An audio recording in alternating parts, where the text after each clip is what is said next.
లైఫ్ని బెటర్గా ఫేస్ చేయాలి అంటే మనం కొన్ని నిజాలని యాక్సెప్ట్ చేయాల్సి ఉంటుంది.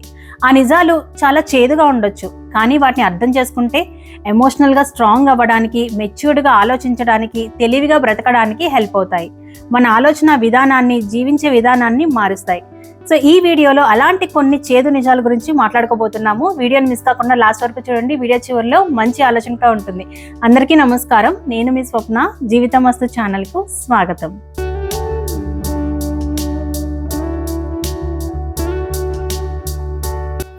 ఫస్ట్ చేదు నిజం ఏంటి అంటే, కష్టాలు పడకుండా, ప్రాబ్లమ్స్ ఫేస్ చేయకుండా ఎవ్వరూ స్ట్రాంగ్ అవ్వలేరు. కష్టాలు పడకుండా మనం ఎవ్వరం స్ట్రాంగ్ అవ్వలేం, ఫిజికల్లీ, మెంటల్లీ, ఎమోషనల్లీ. ఎలా అయితే బరువులు ఎత్తితేనే మన కండలు గట్టి పడతాయో, అలానే మనం లైఫ్లో ఛాలెంజెస్ ఫేస్ చేసినప్పుడే ఇంటర్నల్గా స్ట్రాంగ్ అవుతాము. స్ట్రగుల్ అనేది పనిష్మెంట్ కాదు, అదొక ట్రైనింగ్ గ్రౌండ్. స్ట్రాంగ్ అవ్వాలన్నా, సక్సెస్ అవ్వాలన్నా, కాన్ఫిడెన్స్ గెయిన్ చేయాలి అన్నా మన భయాన్ని, ఎమోషన్స్ని దాటి వాటిని ఫేస్ చేయాలి.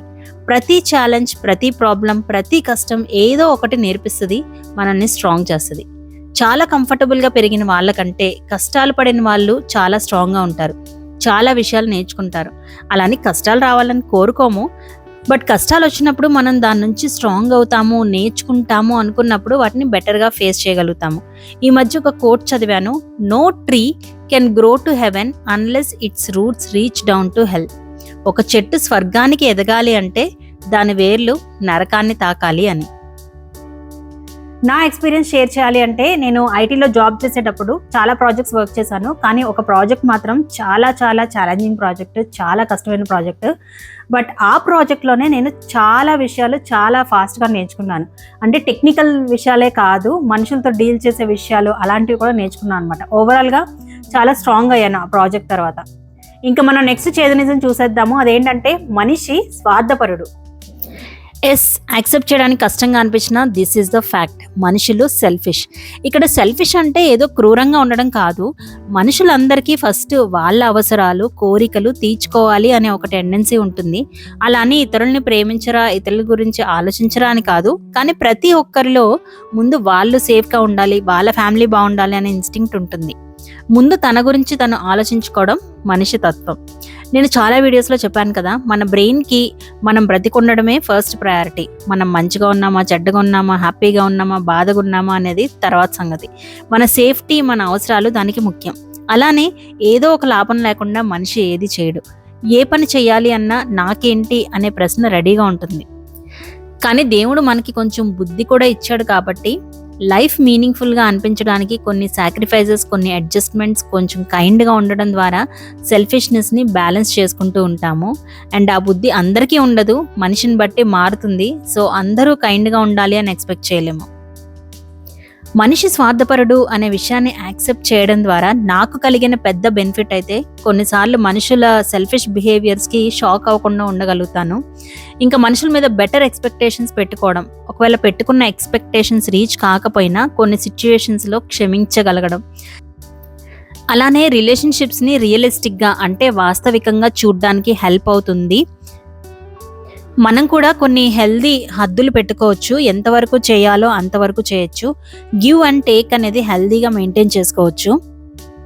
నో చెప్పడానికి గిల్టీగా ఫీల్ అవ్వము, ఇతరులు నో చెప్పినా ట్రిగ్గర్ అవ్వము. కొన్ని విషయాలు పర్సనల్గా తీసుకోకుండా ఉంటాము. మేబీ వాళ్ళ సిచ్యుయేషన్స్ వల్ల, వాళ్ళకున్న అవసరాల వల్ల, వాళ్ళకున్న స్ట్రగుల్స్ అండ్ స్ట్రెస్ వల్ల అలా బిహేవ్ చేసి ఉండొచ్చు. మన వల్ల కాదు, ఇది వాళ్ళ ప్రాబ్లం, మనల్ని హర్ట్ చేయాలని చెయ్యలేదు అని కొన్ని సిచ్యుయేషన్స్ని బెటర్గా అర్థం చేసుకోగలుగుతాం. ఇంకా మన అవసరాలు ఇతరులు తీర్చాలి అని ఎమోషనల్గా ఇతరుల మీద డిపెండ్ అవ్వకుండా మన హ్యాపీనెస్, ప్రశాంతత గురించి మనం రెస్పాన్సిబిలిటీ తీసుకోవచ్చు.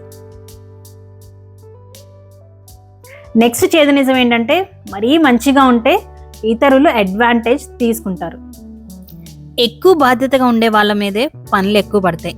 ఎక్కువ ప్రేమగా ఉండే వాళ్ళనే గ్రాంటెడ్గా తీసుకుంటారు. ఎక్కువ ఇచ్చే వాళ్ళ మీదే ఎక్స్పెక్టేషన్స్ పెరుగుతాయి. ఎక్కువ అవైలబుల్గా ఉండే వాళ్ళనే చులకనగా చూస్తారు. కైండ్గా ఉండడం, హెల్ప్ చేయడం చాలా గొప్ప విషయాలే, కానీ మరీ అతి మంచితనంతో ఉండడం అస్సలు మంచిది కాదు. ప్రతిదానికి ఎస్ చెప్పడం, ఎంతవరకు అవసరమో తెలుసుకోకుండా హెల్ప్ చేయడం, మనకి చేయగలిగిన టైం, ఎనర్జీ లేకపోయినా పనులు నెత్తి మీద వేసుకోవడం, అతిగా కాంప్రమైజ్ అవ్వడం, ఇలాంటి వాటి వల్ల మనం బర్న్అవుట్ అయిపోవటమే కాదు, మనమే ఇతరులకి రాంగ్ ఎక్స్పెక్టేషన్స్ క్రియేట్ చేస్తాం. అది వాళ్ళకు కూడా మంచిది కాదు. ఇతరులకి హెల్ప్ చేయడం ఎంత ఇంపార్టెంటో మన గురించి మనం కేర్ తీసుకోవడం కూడా అంతే ఇంపార్టెంట్. మంచితనానికి హద్దులు ఉండాలి, స్వార్థానికి విలువలు ఉండాలి. అతి మంచితనం వద్దు అని నేను ఇంతకు ముందు చేసిన వీడియోలో చెప్పిన మంచి ఆలోచన ఇది. స్వార్థాన్ని మంచితనాన్ని బ్యాలెన్స్ చేసుకుంటేనే మనకి మంచిది. నెక్స్ట్ చేదు నిజం ఏంటంటే, మన లైఫ్లో ఎవరు పర్మనెంట్ కాదు. మన లైఫ్లోకి మనుషులు వస్తూ ఉంటారు, వెళ్తూ ఉంటారు, ఎవ్వరూ ఫర్ ఎవర్ ఉండరు.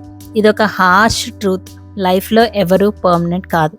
చిన్నప్పుడు స్కూల్లో చాలా క్లోజ్ అండ్ బెస్ట్ ఫ్రెండ్స్ ఉండొచ్చు, కానీ పెరిగే క్రమంలో ఇద్దరు ఇంట్రెస్ట్లు మారిపోవచ్చు, వేరే ప్లేసెస్కి షిఫ్ట్ అయిపోవచ్చు, మెమరీస్ అలానే ఉన్న బాండింగ్ తగ్గిపోవచ్చు. ఆఫీస్లో మంచి ఫ్రెండ్ కనెక్ట్ అవ్వచ్చు, కానీ వేరే ఆపర్చునిటీ రావడం వల్ల, వేరే జాబ్కి వెళ్ళడం వల్ల దూరం అయిపోవచ్చు. ఇంకా ఫ్యామిలీ విషయానికి వస్తే ఫ్యామిలీస్లో ఎన్నో మార్పులు రావచ్చు. పిల్లలు పెద్దవాళ్ళే వేరే ప్లేస్లో సెటిల్ అవ్వచ్చు, క్లోజ్ ఫ్యామిలీ మెంబర్స్ మధ్య దూరాలు పెరగచ్చు, లేదా ఇష్టమైన వాళ్ళు చనిపోవచ్చు. మన లైఫ్లో ఎవరు పర్మనెంట్ కాదు అనే విషయాన్ని మనం యాక్సెప్ట్ చేస్తే, మనకిష్టమైన వాళ్ళని గ్రాంటెడ్గా తీసుకోకుండా వాళ్ళు మనతో ఉన్నప్పుడు వాళ్ళతో క్వాలిటీ టైం స్పెండ్ చేయాలి అని తెలుసుకోవచ్చు. ఎందుకంటే శాశ్వతం కానిది ఏదైనా విలువైనది. ఇంకా చిన్న చిన్న విషయాలు గొడవ పడకుండా లైట్ తీసుకోవడం నేర్చుకోవచ్చు. ప్రతి పర్సన్ నుంచి, ప్రతి రిలేషన్షిప్ నుంచి మనం ఏదో ఒకటి నేర్చుకోవచ్చు. ఆ రిలేషన్షిప్ మనకి నష్టం చేసినా సరే, ఇంకా మన హ్యాపీనెస్ని పూర్తిగా వేరే వాళ్ళ చేతిలో పెట్టకుండా, ఎవరున్నా లేకపోయినా మనల్ని మనం ప్లెజెంట్గా ఉంచుకోవడం నేర్చుకోవచ్చు. ముగిసిపోయిన రిలేషన్షిప్స్ గురించి బాధపడకుండా కొత్త రిలేషన్షిప్స్కి వెల్కమ్ చెప్పచ్చు. నెక్స్ట్ చేదు నిజం ఏంటంటే, లైఫ్ ఈజ్ నాట్ ఫెయిర్.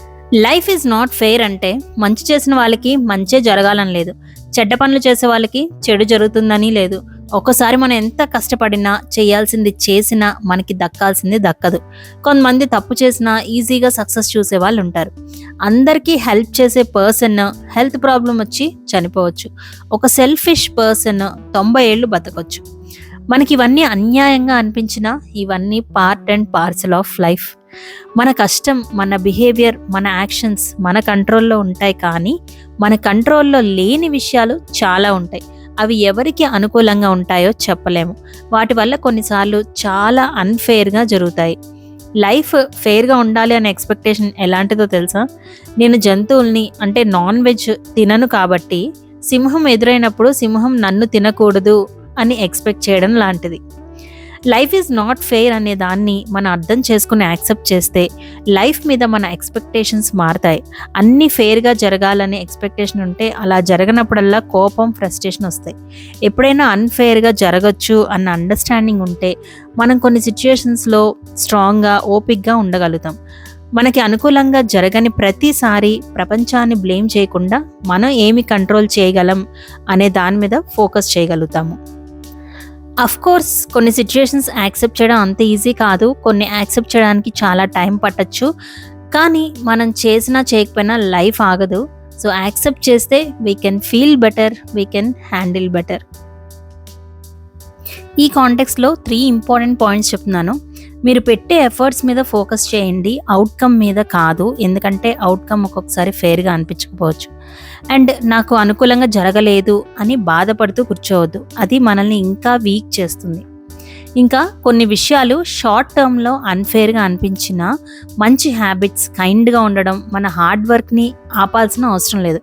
మన వాల్యూస్ ప్రకారం మనం ముందుకు వెళ్ళొచ్చు. అదే మనం ఏంటి, మన క్యారెక్టర్ ఏంటి అనే దాన్ని డిఫైన్ చేస్తుంది.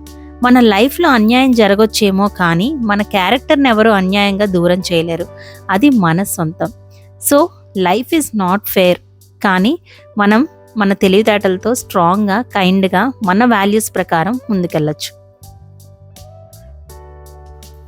నెక్స్ట్ చేదు నిజం, మనం ఏదో ఒక రోజు చనిపోతాము. లైఫ్లో ఏది నిజమైనా అవ్వకపోయినా ఇది ఖచ్చితంగా నిజం. మనం అనుకోవడానికి ఇష్టపడని ఒక నిజం, మనం ఒకరోజు ఖచ్చితంగా చనిపోతాం. ఈ భూమి మీద మన టైం అండ్ ఎనర్జీ లిమిటెడ్.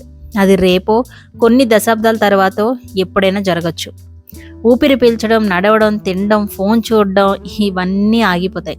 కానీ దాన్ని యాక్సెప్ట్ చేయడం ద్వారా మన టైం లిమిటెడ్ అని గుర్తుపెట్టుకోవచ్చు.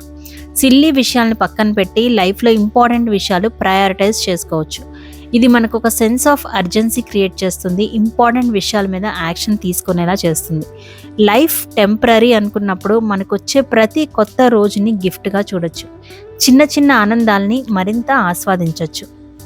ఏదో ఒక రోజు చనిపోతాము అనే నిజాన్ని గుర్తుపెట్టుకోవడం మనం బాధపడడానికి కాదు, మనం మేల్కోవడానికి. నెక్స్ట్ చేదు నిజం ఏంటంటే మనం అందరినీ ఎప్పటికీ మెప్పించలేము. మనం ఎంత కష్టపడినా, ఎన్ని చేసినా, ఎంత మంచిగా ఉన్నా అందరినీ మెప్పించలేము.